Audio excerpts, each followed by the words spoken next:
Say, hello, Alice. Hello, Alice. We'll do Winnie the Pooh. Winnie the Pooh. Winnie the Pooh. So Winnie the Pooh today is Christopher Robin gives a party.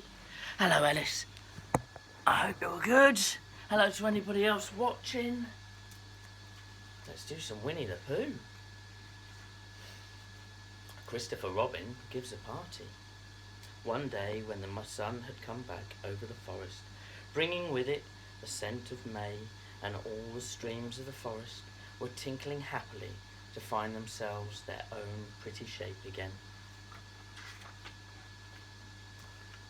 And little pools lay dreaming of the life they had seen and the big things they had done, and in the warmth and quiet of the forest, the cuckoo was trying over his voice carefully and listening to see if he liked it. And wood pigeons were complaining gently to themselves in their lazy, comfortable way that it was the other fellow's fault, but it didn't matter very much. On such a day as this, Christopher Robin whistled in a special way he had.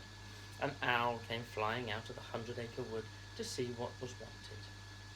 "Owl," said Christopher Robin, "I'm going to give a party." "You are you?" said Owl.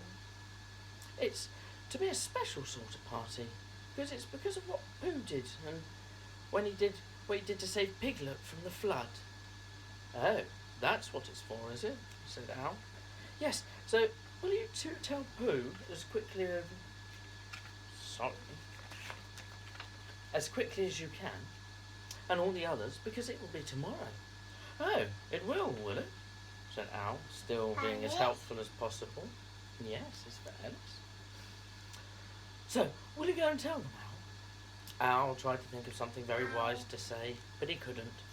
So he flew off to tell the others, and the first person he told was Pooh. "Pooh," he said, "Christopher Robin is giving a party." "Oh," said Pooh. Uncle Ben, yes. And then, seeing that Owl had expected him to say something else, he said, "Will there be those little cake things with pink sugar icing?" Owl felt it was rather beneath him to talk about the little cake things with pink sugar icing, so he told Pooh exactly what Christopher Robin had said and flew off to Eeyore. "A party for me," thought Pooh to himself. "How grand!" And he began to wonder if all the other animals would know that it was a special party for Pooh, and if Christopher Robin had told them about the floating bear and the brain of Pooh, and all the wonderful ships he had invented and sailed on.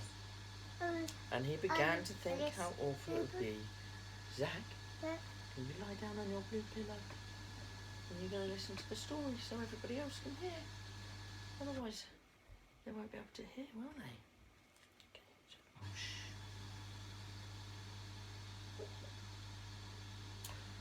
If all the other animals would know that it was a special Pooh party, and if Christopher Robin had told them about the floating bear and the brain of Pooh, and all the wonderful ships that he had invented and sailed on. And he began to think how awful it would be if everybody had forgotten about it, and nobody knew what the party was for. And the more he thought like this, the more the party got muddled in his mind, like a dream when nothing goes right. And the dream began to sing itself over in his head, until it became a sort of song. Oh dear, a song. It was an anxious Pooh song. "3 cheers for Pooh." "For who?" "For Pooh. Why, what did he do? I thought you knew. He saved his friend from a wetting. 3 cheers for a bear." "For where?" "For Bear. He couldn't swim, but he rescued him." "He rescued who?" "Oh, listen, do. I'm talking of Pooh." "Of who?" "Of Pooh." "I'm sorry, I keep forgetting. Well, Pooh was a bear of enormous brain." "Just say it again." "Of enormous brain." "Of enormous what?" "Well, he ate a lot, and I don't think he knew if he'd swim or not. But he managed to float on some sort of boat, on a sort of what? Well, a sort of pot. So now, let him give 3 hearty cheers. So now let's give him 3 hearty witches. And I hope to be with us for years and years. And grow in health and wisdom and riches. 3 cheers for Pooh." "For who?" "For Pooh." 3 cheers for Bear." "For where?" "For Bear." 3 cheers for the wonderful Winnie the Pooh. Just tell me, somebody, what did he do? While this was going on inside him, Owl was talking to Eeyore. "Eeyore," said Owl, "Christopher Robin is giving a party." "Very interesting," said Eeyore. I suppose they'll be sending me down to the odd bits which get trodden on, kind and thoughtful. Not at all, don't mention it. There is an invitation for you. An invitation? What's that like? An invitation? Yes, I heard you. Who dropped it? This isn't anything to eat. It's an asking to you to a party tomorrow. Eeyore shook his head slowly. You mean Piglet, the little fellow, with excited ears? That's Piglet. I'll tell him. No, no, said Owl, getting quite fussy. It's you. Are you sure? Of course I'm sure. Christopher Robin said. All of them. Tell all of them. All of them except Eeyore. All of them, said Owl sulkily. Ah, said Eeyore. A mistake, no doubt, but still I shall come. Only don't blame me if it rains. But it didn't rain. Christopher Robin had made a long table out of some pieces of wood, and they all sat round it. You see them sitting round the table?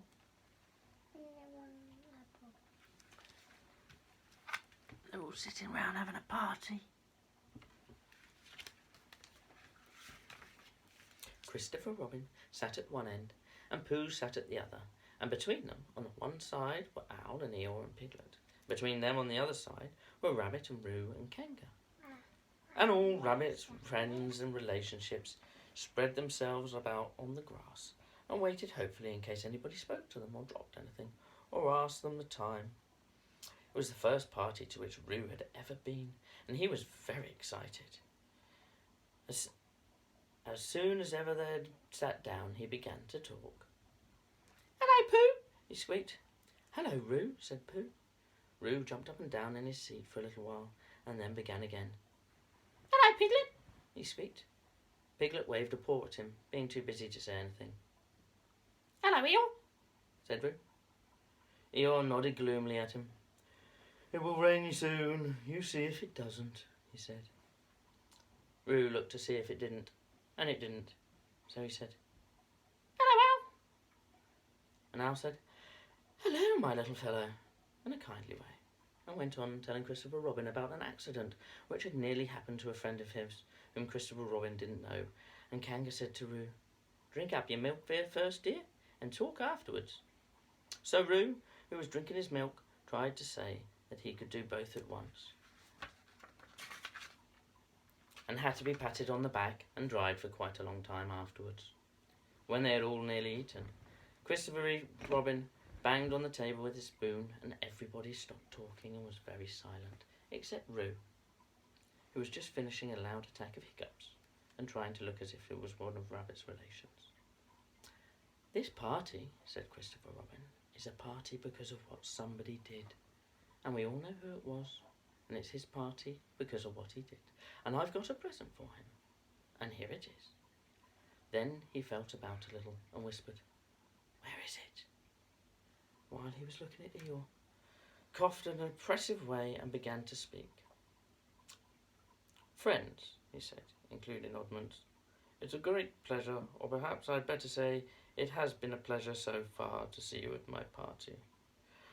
What I did was nothing. Any of you except Rabbit and Owl and Kanga would have done the same. Oh, and Pooh. My remarks do not, of course, apply to Piglet and Roo, because they are only small.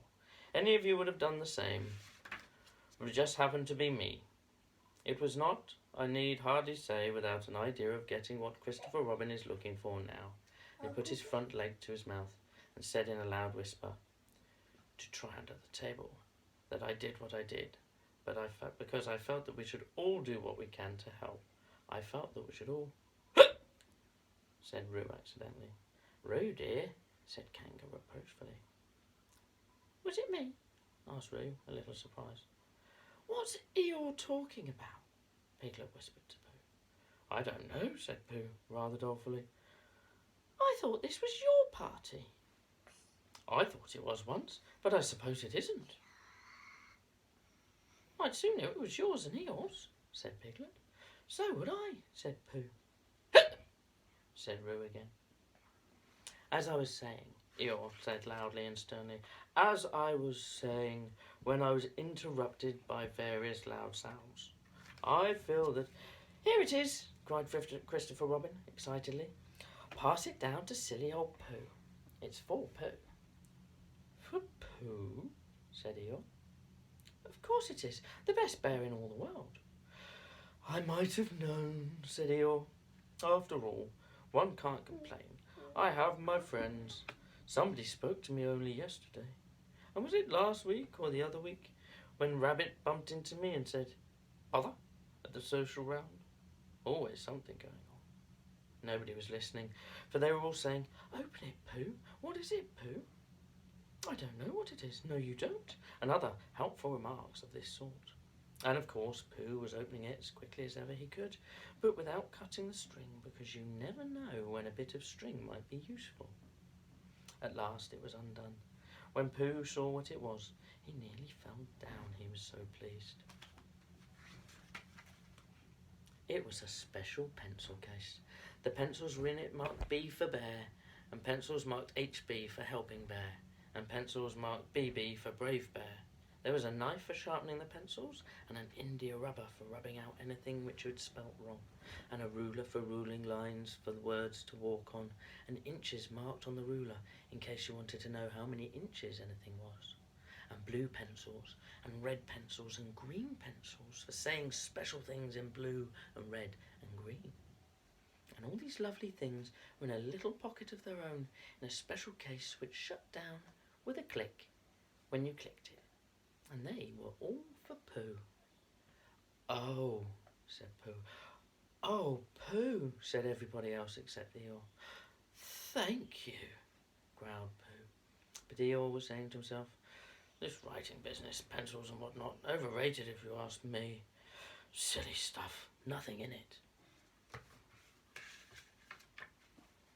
Later on, when they had all said goodbye and thank you to Christopher Robin, Pooh and Piglet walked home thoughtfully together in the golden evening, and for a long time they were silent. When you wake up in the morning, Pooh, said Piglet at last, what's the first thing you say to yourself? What's for breakfast? Said Pooh. What do you say, Piglet? I say, I wonder what's going to happen today. Will it be exciting? Said Piglet. Pooh nodded thoughtfully. It's the same thing, he said. And there they are going home. Going home to their beds. Night night. Speak to you soon.